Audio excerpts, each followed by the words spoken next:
Okay, this is chapter 10.4. I'm going to break chapter 10.4 into three different parts. Um, for part A, I'm going to talk about the inverse of a function, but focusing on just the linear function. Okay, on chapter 10.4, a little preview is that 10.4b, we're going to talk about radicals, inverse of the radicals, and the quadratic. And then C, we're going to be graphing it. Okay, all right, let's get started. So what does that mean? Inverse of a function. So I'm going to quickly explain to you guys on the graph. Okay, so we're going to have a diagonal line of equation y equal to x. Okay, now I'm going to give you guys a happy face. Okay, so happy face, and I'll call this f of x. Okay, and I'm asking you guys to find the inverse of this happy face. Basically, an inverse of a happy face is going to be a reflection over the line y equal to x. So the happy face after reflecting it over y equals to x is going to look something like this. Okay, so when you guys are labeling the inverse of a function, you need to write it as f to the -1 of x. Okay, this is just a notation for inverse functions. So I'm going to show you guys on the point. So what happens if I have a point 1, 2, 3, 1, 2. So this is a point of -3 comma 2. These are the coordinates. And then what will be the inverse of this point? So what you're gonna do is very easy. You're just gonna swap the position of x and y. Okay, so it's gonna be 1, 2 for the x, and then for the y, it's gonna be 1, 2, 3, down 3. Okay, so it's gonna be 2 comma -3. That will be your inverse. Okay, let's move on to some understandings. So the next three examples I'm showing you, you will not get homework from it. Okay, this is all from the textbook. And then just give you guys a brief understanding on how the inverses work. So we know that this is xy for the first point, and this is xy for the second point. Okay, just swapping the x and y. Okay, just swapping them. So swap the values of them. So if the point 3 comma -4, the inverse is going to be -4 comma 3, and if you swap the second point x and y, there's going to be 7 comma -5. Okay, that's example one. Now in the book they also give you guys examples on the table. Okay, so all the x values are now is going to become y. It's going to become y, and all the values of y, it's going to become x. Okay, so when you guys write this out, so now I'm going to write -1 because of all the y values are becoming x, and all the x values are becoming y. Okay, that's how you do it. Okay, I'm pretty sure you guys have seen this before. This is the one I'm saying that the boys are asking the girls to the prom. So the boys and girls. Okay, now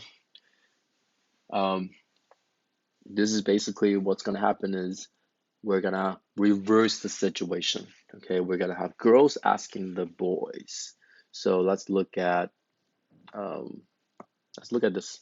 So 3 is at +3 from the x's arrow to -2, and then we're gonna have a reverse situation that -2 is arrow to 3.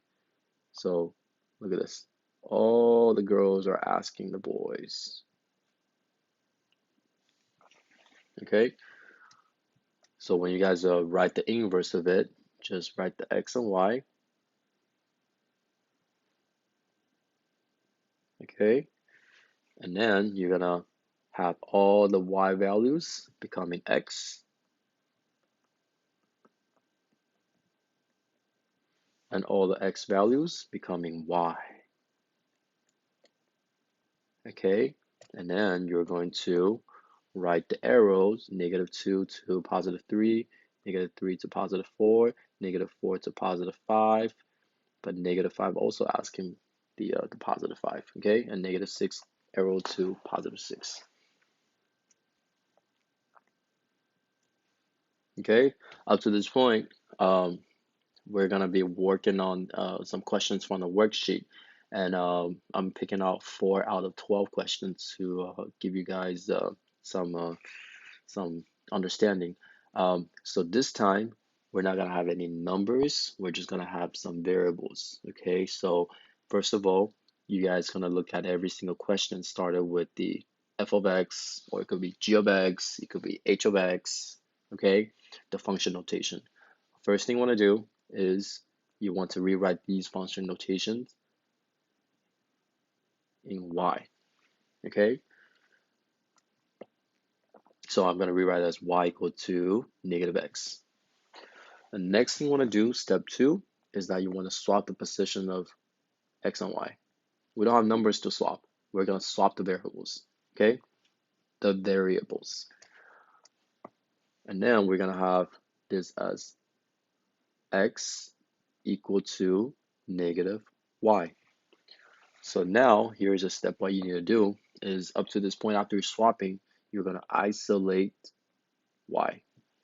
Okay, so how do you isolate y from this step? You're going to divide it by -1 on both sides, right? So you're going to get y equal to -x. We're close of finishing. You're basically having your answer like this is fine, but not really, because you need to swap back to function notation for this y. Okay, so you need to write that as f to the -1 of x, which equal to -x. Okay, so you have your answer in function notation like this. That was an easy one. So now I'm going to be talking about the next one. You're going to have to do the same thing. So swap the g of x to y. Sorry.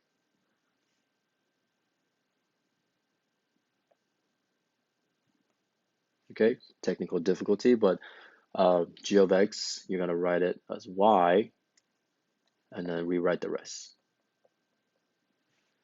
Okay, now you're going to swap the x and y. So you have x equal to -y, so sorry, -3.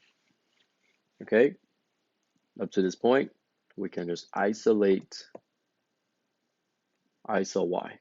Okay, so step by step, add 3 on both sides. So you have x plus 3 equal to -y. Okay, when you isolate y, continue, divide by -1 on both sides. So you have y is equal to x plus 3 over -1. You gotta have to distribute the negative to the numerators. So it's gonna be -x minus 3, and I'm gonna rewrite this y into function notation in inverse. So it's gonna be f to the -1 of x. Okay, so that's your inverse function. Okay, so same thing over here. Just rewrite the g of x to y, which equal to -6x minus 2. Now we're gonna swap the x and y positions. So we have x equal to -6y minus 2. Okay, now we're gonna isolate y. So we're gonna add 2 on both sides. So these are canceled. So we have x plus 2 equal to -6y. Now we're gonna divide it by -6 on both sides. Okay. Now, what's going to happen is that this y is isolated. I'm going to just go ahead and write it in function notation. So this is going to be the inverse, and it's going to equal to what this expression is going to give you. I'm going to write it as, you could actually just leave it like that. It's fine. Although the answer is going to be negative x minus 2 over 6. I don't mind you guys give me answering this, but I'm gonna later show you guys the answer in this.